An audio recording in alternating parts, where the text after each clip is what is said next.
So last week we discussed the pedagogical possibilities of lingering with ideas in place, slowing down and thickening moments of attention to our relations with place and material, and what this might provoke of us amid settler colonialism, and how dwelling with places and ideas may put into motion particular ways of knowing the world.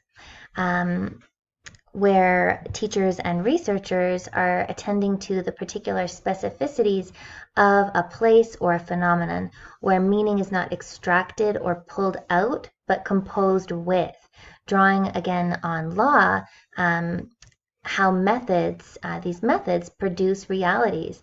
And as we think about pedagogical narration, it's also important to think about how our methodologies create rather than reflect meaning. So Linda Hogan is a Chickasaw poet and author and professor who I think really writes beautifully of place and walking, and her work provokes me to think of walking temporalities as other than, as possible, and as past, present, and future of multiple languages that exist beyond vision. And I'll read a short passage from her book called Dwellings, A Spiritual History of the Living World, as a sort of provocation to think with before moving on to your portfolio entry this week. So she writes, quote, John Hay in The Immortal Witness has written, there are occasions when you can hear the mysterious language of the earth in water or coming through trees, emanated through the mosses, seeping through undercurrents of the soil, but you have to be willing to wait and receive. Sometimes I hear it talking. The light of the sunflower was one language, where there are others more audible. Once in the redwood forest I heard a beating, something like a drum, or a heart coming from the ground and trees and wind. That underground current stirred a kind of knowing inside me, a kinship and longing, a dream barely remembered that disappeared back to the body. Tonight I walk. I am watching the sky. I think of the people who came before me and how they knew the placement of the stars in the sky, watching the moving sun long and hard enough to witness how a certain angle of light touched a stone only once a year.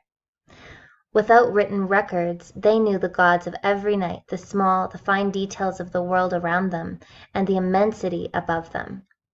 Walking, I can almost hear the redwoods beating. It's a world of elemental attention, of all things working together, listening to what speaks in the blood. Whichever road I follow, I walk in the land of many gods, and they love and eat one another. Walking, I am listening to a deeper way, and suddenly all my ancestors are behind me. Be still, they say. Watch and listen. You are the result of the love of thousands.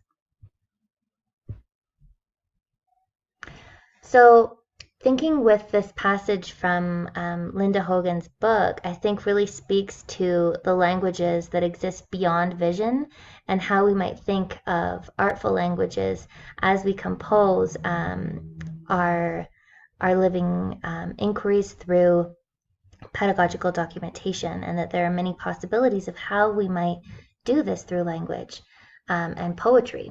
So for your portfolio entry 9, we'll be thinking with walking as method. So spend some time visiting the Walking Lab website posted on Moodle and watch the short film The Red Line Labyrinth, and then go walking again.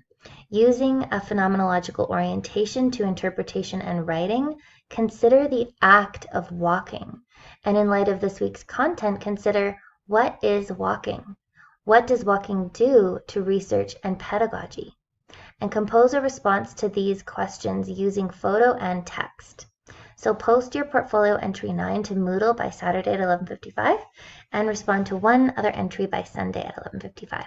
Okay, have a great week, everyone.